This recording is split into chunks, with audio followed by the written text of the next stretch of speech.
Україна повернула із Білорусі 31 цивільного. Люди були засуджені до різних термінів ув'язнення.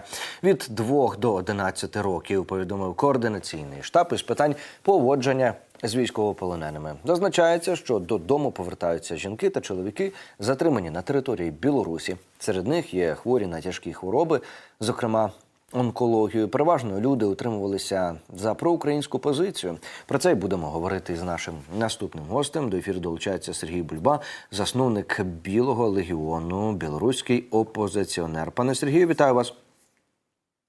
День добрий, вітаю. Дякую, що знайшли час і можливість долучитися до нашого ефіру. Отже, для України це дійсно непересічна подія. Додому повернулися і були звільнені фактично із полону громадяни за свою позицію. Серед них і 18-річна дівчина, яка була затримана ще неповнолітньою. Як ця подія стала можливою і що за звільнення цих людей може отримати білоруський диктатор Лукашенко? Ну, глядзіце, ён зараз вельмі хвалюецца, таму што бачыць, калі будзе заключана любое мірнае пагадненне і вайна спыніцца, то ён разумее, што Пуцін зоймецца непасрэдна ўжо ім. Я нагадаю, у 2020 годзе ў абмен на задушэнне пратэстаў супраць так званага пераназначэння Лукашэнкі на пасаду прэзідэнта, ён абяцаў Расіі, што больш не будзе вылучацца. То бок у 25 годзе ён абяцаў, што будзе ўжо нейкі пераемнік, які цалкам задавальняе Маскву, які будзе рабіць усё тое, што як бы так Масква загадвае. Ну, але ж Лукашенко паглядзеў, што здарылася з Назарбаевым. У прынцыпе, ён стварыў усе тыя самыя інструменты, што і Назарбаев, і прызначыў сябе кіраўніком всенароднага сабрання. Прыдумаў тое, што менавіта кіраўнік гэта сама всенароднае сабранне старэйшы пасадовец дзяржаўны пасадовец у Беларусі, нават старэйшы за прэзідэнта. То бок, у прынцыпе, ён можа адклікаць і прэзідэнта, абвяшчаць яму імпічмент. То бок, стварыў такі юрыдычны казус і прызначыў сябе і прэзідэнтам, і кіраўніком ВНС. Але ж, паглядзеў, што здарылася з Назарбаевым, ён не стаў развіваць транзіт улады, як абяцаў Пуціну. І то бок на сённяшні дзень ён вельмі хвалюецца за лёс сваёй сям'і і тых грошаў, якія яны накралі ў беларускага народа. Такая сітуацыя. І ўсё это адбываецца на тле якраз плануемай вялікай здзелкі паміж Беларусю і Злучанымі Штатамі. Я разглядав це якраз у гэтым рэчышчы. В чому полягає суть цієї угоди? Що може отримати від Сполучених Штатів пан Лукашенко? Це послаблення санкційного тиску або взагалі зняття санкцій, як це вже було із білоруськими авіакомпаніями? Чи, так би мовити, відбілювання політичної репутації Лукашенка? Яны цудоўна разумеюць, хто ёсць Лукашенко насамрэч. Таму што нават звяртаючыся там многоуважаемы прэзідэнт, яны ўсё роўна называюць тых, каго ён вызваляе з турмаў, яны называюць не палітвязнямі, а менавіта закладнікамі. То бок цудоўна яны разумеюць сутнасць этого чалавека. Я б разглядаў тое, што адбываецца зараз у Беларусі, паралельна з тым, што адбываецца ў Венесуэле.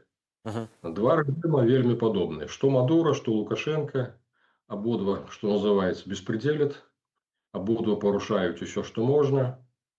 У абеіх краінах, што ў Венесуэле, што ў Беларусі, ёсць нейкая апазіцыя, якая абсалютна не ўплывае на сітуацыю ўнутры, што ў Венесуэле, што ў Беларусі. І пры этом абеім краінам прапанавана заключыць вялікую здзелку са Злучанымі Штатамі. Глядзіце, па Венесуэле Мадуру было прапанавана, што амерыканцы ўваходзяць у нафтаздабычу, нафтаперапрацоўку. І, адпаведна, Мадура пасля таго застаецца кіраваць фармальна, але ж пры гэтым так робіць пэўныя дэмакратычныя змены, праводзіць у дзяржаве. Мадура аказаўся, пэўна, не вельмі кемлівым, таму што амерыканскі флот ужо пад бокам, што называецца, да. Лукашенко, канешне, не рызыкуе, што 7-й амерыканскі флот зойдзе ў Мінскае мора. Ну да. Насамрэч Мінскае море это просто возера. Спрадвечная мара беларусаў аб сваім моры, да, да. Таму хаця б возера назвалі морам, да. Ну, але ж Лукашенко разумее, калі Злучаныя Штаты сур'ёзна зоймуцца ім, то, ў прынцыпе, тут магчыма паўтарэнне, у тым ліку, таго, што было з тым жа ж Мілошевічам у свой час. Я нагадаю, тады на грошы Мілошевіча фінансавая ветка Злучаных Штатаў наклала руку і як бы так пастаянна патрабавала: а давайте вы правядзеце ў сябе такі-то закон, ці прымеце вот такой вот. І кожны раз тлумачылі, што не то, што мы вам вернем грошы, а вот пасля гэтага кроку вы будзеце значна бліжэй да сваіх грошаў. Таму, ведаеце, таму от Лукашенко зараз настолькі мітусіцца, ён пастаянна лётае в Аман, у Арабскія Эміраты, это тыя краіны, дзе ён захоўвае украдзеныя ў беларускага народу. Ён там выступае ў якасці сур'ёзнага інвестара, вельмі паважанага, буйнога інвестара. Чаму недавно у Мінск прылятала цэлая дэлегацыя і прынц Амана, і з ім там некалькі дзесяткаў чалавек, ад міністра абароны да міністра эканомікі. То бок ён сапраўды там вельмі паважаны інвестар. Но што ён на перспектыву, глядзіце, вот беларуская вертыкаль тых чыноўнікаў, яны вельмі баяцца, што настане той момант, калі Лукашенко просто кіне ўсё і уцячэ вот якраз у Аман ці ў Арабскія Эміраты. Але ж усё это пры тым толькі, калі амерыканцы дадуць гарантыі, вот у чым сэнс. Разумееце, што арабы не стануць сварыцца з ім за якраз са Злучанымі Штатамі. Вяртаючыся да вялікай здзелкі па Беларусі, глядзіце, у нас нафты няма, таму мы цікавыя толькі каліем. Калійнае дабрыва, калійнае, да. Трамп пераследуе дзве мэты. З аднаго боку, ён хоча пакараць Канаду за непаслухмянасць. Я нагадаю, што асноўным спажыўцом якраз канадскага калія былі якраз Злучаныя Штаты. То бок тут ідзе размова пра тое, што забяспечыць фермераў якраз у Штатах больш танным каліем, чым канадскім. А што для этого трэба? Для этого трэба, каб знялі санкцыі з калійкі і знялі менавіта ў тым ліку Літва, Польшча ці Латвія. Для таго, каб можна было зручна экспартаваць, каб лагістычнае плячо было скажем так, не клалася такой нагрузкай на агульны кошт. Вот у чым сэнс. І зараз ідзе, глядзіце, вот усе гэтыя пытанні па граніцы, што ўзнікалі, то з Польшай, то з Літвой, і то ў першую чаргу звязана якраз з падкілімнай вот этой барацьбой, што Літва, што Польшча спрабуюць Злучаным Штатам паказаць, што калі вы вот будете заключаць сделку вот з гэтым злыднем, то вы ж не забудзьцеся вельмі добра як бы так нас таксама аддзячыць, таму што інакш мы вот з такім вот шкодным чалавекам не зможам работаць. Якщо говорити про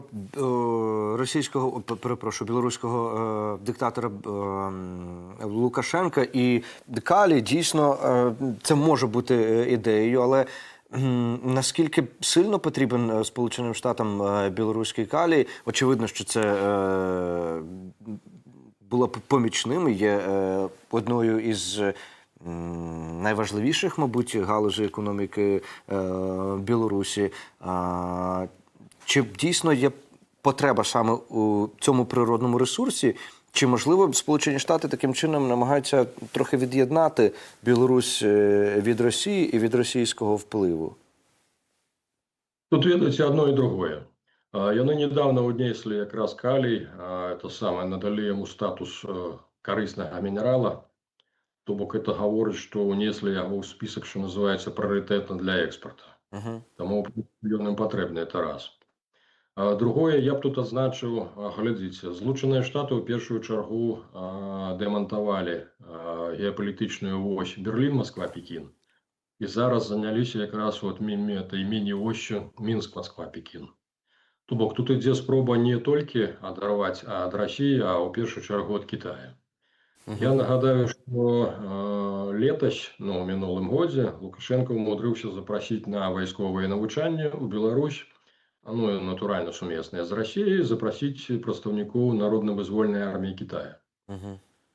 Больш таго, ён зразумеў, што это сур'ёзны аргумент, І от менавіта за колькі часу да прызначэння спецпрадстаўніка па Беларусі ад Злучаных Штатаў вуснамі дазволенай пазіцыі была агучана, ну то бок ён не рыскнуў, нават не ягоная прэс-сакратарка, а даручылі это агучыць менавіта, ну вот нехта Воскресенскі ёсць такі у штаце Лукашэнкі, да. То вот яму дазволілі выступіць з ідэяй, а не попросить ли нам китайцев разместить несколько военных баз, и причем пожаданно ближей до вот, территории Евросоюза. Мгм. То бок, натуральна это было як правакацыя для менавіта Злучаных Штатаў. То бок у Беларусі здагадваюцца, што найменне якраз вот этой вот звязкі з Пекіном, з Кітаем, яно бадай што самае, ну, так небяспечнае для Еўропы і для Злучаных Штатаў. То бок барацьба ідзе як бы так з аднаго боку за эканамічную выгоду, ну, паколькі Трамп сам камерсант, не Мгм. перастане ім быць. А другое ўсё ж таки это менавіта геапалітычная як бы так пазіцыя самой Беларусі. То бок мы же на шляху, що называецца, из варага ў грэйкі і Мгм. на Мгм. Кітай один пояс, один путь. То бок ідзе спроба ўсё ж таки, да, цягнуць і ад Китая, і ад Расіі.